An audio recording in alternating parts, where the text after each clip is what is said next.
Boarding शिक्षण संस्थान के रूप में झारखंड में अपनी अलग पहचान बनाता। संथाल परगना का पहला और एकमात्र day boarding school Denovo school, विशाल बिल्डिंग, पूर्ण वातानुकूलित। बच्चों के हुनर को देखकर आप भी हो जाएंगे दंग। डांस, म्यूजिक, स्पोर्ट्स, योगा के साथ कॉलीग्राफी के द्वारा राइटिंग स्किल। नमस्कार, जोहार नाम मैं आपका आजाद और आप देख रहे हैं जोहार न्यूज। जैसे कि आप जो इंट्रो से आपको पता चल ही गया होगा कि पूरे संथाल परगना का एकमात्र डे बोर्डिंग स्कूल डिनोवो क्यों है खास, क्या है खासियत। तो चलिए हम अंदर चलते हैं और जानेंगे इस डिनोवो की खासियत के बारे में। तो सबसे पहले आपको हम बता दें कि झारखंड में डिनोवो स्कूल जो है अपनी अलग ही पहचान बना रही है इन दिनों। और जैसे आप अंदर प्रवेश करेंगे और उनकी जो बिल्डिंग की जो खूबसूरती आप देखेंगे तो देखते ही रह जाएंगे क्या कुछ है खासियत इस विद्यालय की। तो चलिए हम जानते हैं, एक मैम हमें मिली है, उससे मैम से बात करेंगे और डिनोवो क्यों खास है, क्यों खास बनता जा रहा है। लगातार इन वर्षों में डिनोवो की नाम जो है वो हर जगह चल रही है, फैल रही है। तो sir ma'am, how are you ma'am? I am good, how are you? हाँ, तो मैम ये बताइए, आज आपके स्कूल हम आ गए हैं, पूरे संथाल परगना में जिस तरह का डिनोवो का चर्चाएं चल रही है, नाम चल रही है, तो क्या कुछ खासियत है? थोड़ा हम इस ओर चलते हैं और बात करते हैं। तो ये बताइए मैम, क्या कुछ खासियत है? डिनोवो स्कूल, देखिए डिनोवो जो एक नाम है डिनोवो, वो खुद में ही उसका मतलब होता है एक नया तरीका। डिनोवो का मतलब ही a new way of schooling, एक नया तरीका। तो हम लोग उसी नए तरीके को फॉलो करने की कोशिश करें। जितने भी पुराने स्टाइल जो आप और हम या और कोई भी पढ़ चुके हैं, जैसे मेरी पहले भी बातें हो चुकी हैं स्कूल्स में, जैसे हम कैसे एक कंटिन्यूस वही तरीके से पढ़ाई करते हैं जैसे बहुत सालों से चलता आ रहा है। तो आज की डेट में हम वही चीज़ें अगर बच्चे को सर्व करेंगे तो नहीं चलेगा ना सर, क्योंकि दुनिया ही बहुत आगे बढ़ रही है। तो हमको पढ़ाई करने का तरीका भी बदलना पड़ेगा। बचपन से ही बच्चे लोगों का, आज के डेट के बच्चे बहुत स्मार्ट है। आपसे मेरे से जब हम बच्चे थे तो हमसे बहुत ज़्यादा आगे के बच्चे हैं, तो उनको एक अलग ट्रीटमेंट, एक अलग पढ़ाई तो ज़रूर लगती है। तो हम लोग बेसिक से ही कोशिश करते हैं कि इनको एक अलग माहौल मिले, एक अलग तरीका मिले। हमारे टीचर्स भी कंटिन्यूस लर्निंग के प्रोसेस को ध्यान में रखते हैं। ऐसा नहीं कि बना बनाया चीज़ सिस्टम को पढ़ लिया और वही आकर के पढ़ा दिया, नहीं, उसको भी तोड़ने की ज़रूरत है। उसको भी तोड़ने की जरूरत है। लेकिन सबसे बड़ी खास बात है कि जैसे ही आप स्कूल में प्रवेश करेंगे, इसका बिल्डिंग का जो लुक देखेंगे तो देखते ही रह जाएंगे। ये डिजाइन काफी खूबसूरत, कुछ अलग बनाए आप लोग, वेस्टर्न जो है स्टाइल में देख रहे हैं। ये स्कूल में ज़्यादातर सारी चीज़ें कस्टमाइज्ड है सर। कस्टमाइज कैसे? हमारे जो डायरेक्टर सर हैं, यहाँ के डायरेक्टर सर, फाउंडर सर जो है राजीव मिश्रा सर, उन्होंने पर्सनली बहुत सारी चीज़ों को डिज़ाइन कर रखा है। तो ये स्कूल का जो शेप है उनके द्वारा डिज़ाइन किया गया है। स्कूल का जो मैटर है, जिस तरीके से पढ़ाई होनी चाहिए, पर्सनली उनका डिज़ाइन किया गया, उनका ही चीज़ निकाल करके हम लोग करवाते हैं। एक खास चीज़ पूछेंगे मैडम, फिर आप इधर आ जाएंगे। हाँ, तो हम अंदर भी प्रवेश करेंगे धीरे धीरे। तो जैसे कि ये एक डे बोर्डिंग की जो कंसेप्ट लेकर आए हैं, तो संथाल परगना में स्कूल ऐसा नहीं है, तो इसके पीछे खोलने के पीछे क्या कुछ माइंड रहा कि ऑब्वियसली सर डे बोर्डिंग खोलें, क्यों खोलें? ऑब्वियसली स्कूल चल रहा है, बहुत सारे स्कूल चल रहे हैं, लेकिन डे बोर्डिंग का कंसेप्ट लेकर इसके पीछे क्या मनसा थी? डे बोर्डिंग, देखिए डे स्कूलर्स होता है, बच्चे एक सर्टेन टाइम के लिए स्कूल में रहते हैं, उसके बाद घर चले जाते हैं। उसके बाद तो स्कूल वाले लोगों का और गार्जियन के बीच में कोई कनेक्शन नहीं रह जाता, बच्चे जाने के बाद भी कोई कनेक्शन नहीं रह जाता। लेकिन डे बोर्डिंग एक नया कॉन्सेप्ट है, कैसे ज़्यादा बच्चे के ऊपर में काम हो पाएगा, ज़्यादा फायदे के साथ काम हो पाएगा, क्योंकि बच्चे हमारे पास स्कूल टाइम से ज़्यादा रह पाएंगे, है ना। उनका खाना पीना का ध्यान हम रख पाएंगे, उनके ट्यूशन वर्क का ध्यान रख पाएंगे, उनकी एक्स्ट्रा एक्टिविटीज़ के ऊपर में ध्यान रख पाएंगे। तो क्योंकि अब सिर्फ और सिर्फ स्कूल की पढ़ाई से काम नहीं चलेगा सर, एक्स्ट्रा एक्टिविटीज़ और एक्स्ट्रा पढ़ाई उनके ऊपर ध्यान देना बहुत ज़रूरी है, इसलिए डे बोर्डिंग का कंसेप्ट। अच्छा, और एक है जो राइटिंग पे खास, आजकल पढ़ाई तो सभी को पढ़ाते हैं, लेकिन जो राइटिंग बच्चों का इम्प्रूव करे उसके लिए क्या कुछ आप लोग किए? राइटिंग का देखिए, हर जगह पे हैंड राइटिंग होती है, कर्सिव राइटिंग होती है। हमारे भी बुक के सिलेबस में हैंड राइटिंग और कर्सिव राइटिंग है। हम स्पेशली ध्यान देते हैं कैलीग्राफी। कैलीग्राफी जो होता है वो लिखने की कला को सिखाता है सर।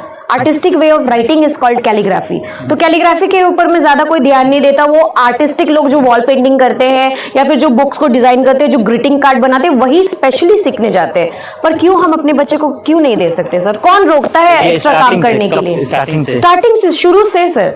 मैंने बताया ना, एक बेस चीजें बनाई गई हमारे स्कूल में, जो डायरेक्टर फाउंडर उन्होंने बेस चीजें बनाई कि इस चीजें को हर किसी बच्चे के ऊपर में डालना है। हमारे यहाँ पे खास खास बच्चे को निकाल करके डांस या स्केचिंग या फिर आर्ट एंड क्राफ्ट या फिर कैलीग्राफी नहीं करवाई जाती सर। हर बच्चे को ये जाता है, हर बच्चे को सीखना, उसके पास ऑप्शन नहीं है नहीं सीखने का, हर किसी को सीखना ही होता है। तो हम ऐसा कोशिश करते हैं। अब डिलीवर जो ज्यादा एक्टिव, सबका दिमाग अलग चीज में एक्टिव होता है ना, जो जिसको कैच करे वो उसमें ज्यादा परफॉर्मेंस ये देता है। जो प्ले ग्रुप के जो बच्चे हैं, जो उसको पढ़ाने का तरीका हमने देखा, तो ये सब इजाद किए, नया तरीका देख रहे हैं। आखिर कैसे, क्या सोच के इस तरह का तरीका आप लोग इजाद कर रहे हैं? मैंने शुरू में भी एक पॉइंट कहा था, हमारे टीचर्स बिलीव करते हैं लर्निंग और साथ साथ में पढ़ाना, teaching, learning and teaching.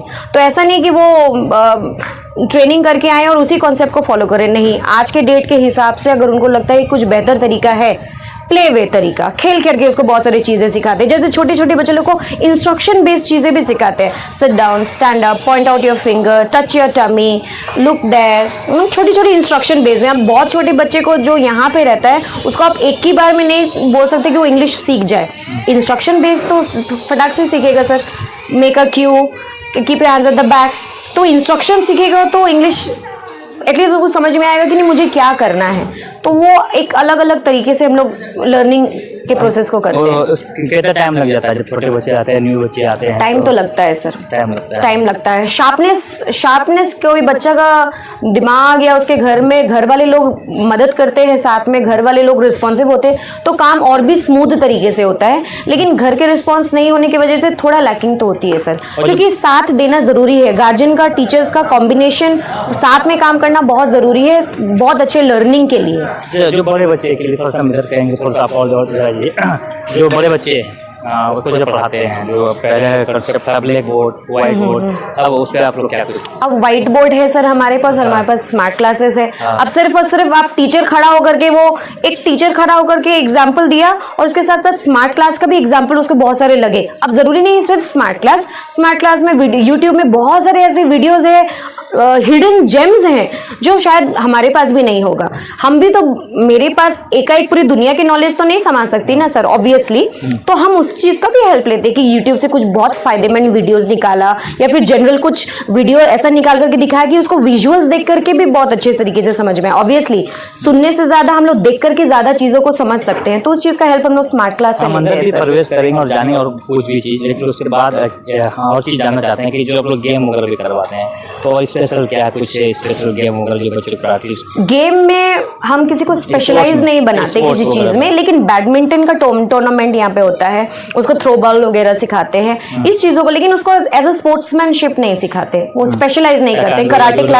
Karate class यहाँ पे होती है। योगा के जो हमारे स्पेशलाइज टीचर है वो आकर के बच्चे लोग को स्ट्रेचिंग में और योगा आसन वगैरह में बहुत मेहनत करते हैं, वो बहुत इंप्रूव्ड है सर, वो आप एक बार देखेंगे तो आपको अच्छा लगेगा। कराटे की जो टीचर है वो खुद दिल्ली से सीख करके ब्लैक बेल्ट है, वो आकर के यहाँ पे बच्चे लोग को कराटे की क्लासेस देते हैं। अब उसके लिए कुछ एक्स्ट्रा चार्जेस हम नहीं लेते स्कूल की तरफ से, वो स्कूल की तरफ से दिया गया सर, कॉम्प्लीमेंट्री। कितने वर्षों से ये स्कूल लगातार चल रहा है? ये सर 2004 से स्कूल रन हो रही है, 19 इयर्स आई गेस हो गया इस स्कूल का। पोजीशन रहा है? पोजीशन सर हमारा बेस्ट पोजीशन आज तक का 98% रहा है। अब तक हमने 15 बैचेस निकाल चुके हैं हम 10th का।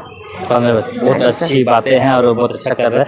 और एक चीज़ बताइए, हॉस्टल को लेकर काफ़ी माइंड में लोगों का रहता है कि हम अपने बच्चे जो अपना घर में रखते हैं, चाहे लड़की हो या लड़का हो, तो किसी स्कूल में या कहीं हॉस्टल में रखना, तो एक माइंड में आया था कि हॉस्टल में रखना, मेस सिस्टम होगा, मेरा बच्चा लाइन लगा खाना लेगा, तो कौन केयर करेगा? बच्चियां हैं तो उसका हम लोग यहाँ बाल बांध देते हैं, बच्चे मतलब बाल वाल सवार देते हैं, तो ये सोच के गार्जियन असहज महसूस करते हैं, ऐसा हॉस्टल की सुविधा नहीं है। तो आपके हॉस्टल में क्या कुछ? हमारे हॉस्टल में जैसे मैंने बताया, हर चीज में एक नई चीजों को जरूर इन्वॉल्व किया है सर। जनरली मैं खुद भी हॉस्टल रही हूँ, हॉस्टल का एक ही होता है, लंबी लंबी लाइनें, कतारों में लगना, लाइन लगना, खाना अपना कलेक्ट करना, अपने प्लेस में आना, बैठना। लेकिन यहाँ पे हम कुछ अलग केयर टेकर नहीं रखते हैं सर, बच्चे लोगों का केयर करने के लिए कोई अलग से केयर टेकर नहीं है। टीचर्स पर्सनली बच्चे लोगों का केयर रखते हैं सर।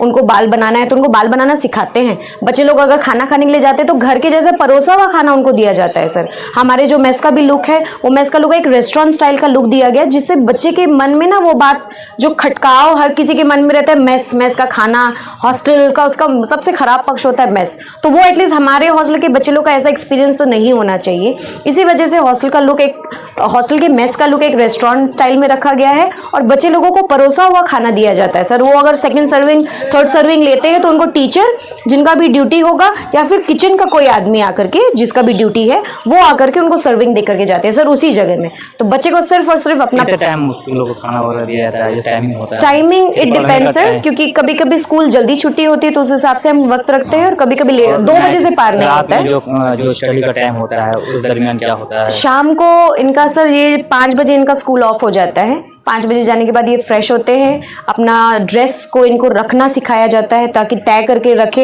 हैंगर में टांग करके रखे, है ना। उस कपड़े को रखने के बाद ये फ्रेश होते हैं, फ्रेश होकर के थोड़ी देर रेस्ट किया जाता है। रेस्ट करने के बाद इसमें 1 घंटा इनका बीत जाता है। 6 बजे से शार्प इनका फिर से ट्यूशन स्टार्ट हो जाता है सर। 6 से 8 इनका 2 घंटे का ट्यूशन होता है। ट्यूशन में अब स्पेशलाइज टीचर्स हैं या फिर उनको मैथ्स में दिक्कत है या बेसिक चीज़ों को हम लोग लेकर के चलते हैं, अगर सिलेबस फॉलो नहीं हो रही हो तो, कि उनको जिसको मैथ्स में दिक्कत है वो मैथ्स पढ़ रहे हैं, जिसको रीडिंग राइटिंग में दिक्कत है वो रीडिंग राइटिंग। जैसे आज अभी हमारा एग्जाम ओवर हो गया, हमारा नया सेशन स्टार्ट हुआ है लेकिन सिलेबस स्टार्ट नहीं हुई है, तो अभी बच्चे के ऊपर में जितने भी ट्यूशन ऑनगोइंग है सर वो इसी ऊपर में काम कर रहे हैं। हिंदी के टीचर है तो वो उनको रीडिंग राइटिंग सिखा रहे हैं। मॉर्निंग के टाइम जब बच्चे हॉस्टल उठते हैं तो उसके साथ क्या योगा वगैरह है? हाँ, सुबह में बच्चे जब उठते हैं तो बच्चे उठते साथ सबसे पहले अपने माता पिता को याद करते हैं, सुसुम ल्यूक वार्म वाटर पानी पीते हैं, ज़मीन पर पे पलती मार करके बैठ करके। उसके बाद ये लोग नहाना धोना करने के बाद इनको प्राणायाम करना होता है 1 घंटे के लिए। उसके बाद मेडिटेशन, उसके बाद इनका योगा की वर्कशॉप होती है। योगा की वर्कशॉप होती है और हम इस ओर जाएंगे, थोड़ा इस ओर देखा है कि ये क्या कुछ है। चलिए तो हमें बताइए कि जो गार्जियन वगैरह आते हैं तो उसके लिए क्या है, बैठने का क्या कुछ है। चलिए हम अंदर आते हैं। आइए, ये कौन सा पार्ट हुआ? ये हॉस्टल ये स्कूल का ऑफिस है।